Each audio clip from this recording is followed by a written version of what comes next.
Inarha yeUkraine itshela ikhotho yamazwe ngamazwe yezobulungiswa bona iRussia ibasahlela ngensolo ezimamanga zokuthi barhayila abantu eDonbass.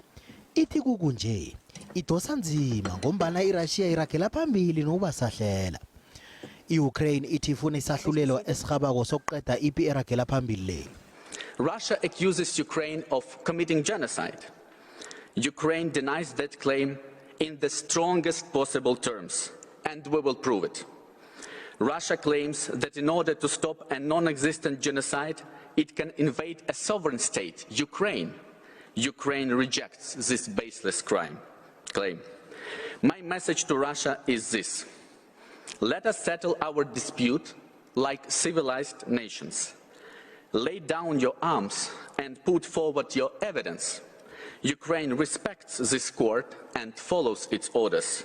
Russia must as well.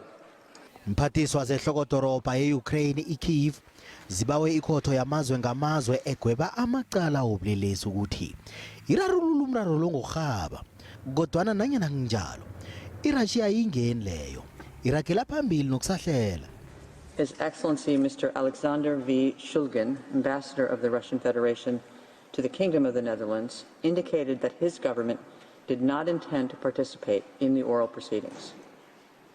The court regrets the non-appearance of the Russian Federation in these oral proceedings. Nakusenjalo njengombana kulengwa ukuthola insombululo zeperagela phambili le, ngqongqotjhe wezangaphandle weRussia uSergey Lavrov kunye nomlingani wakhe ngesikhundla weUkraine uDmytro Kuleba kulindeleke bona bahlangane ngelesine eTurkey ukuthola insombululo.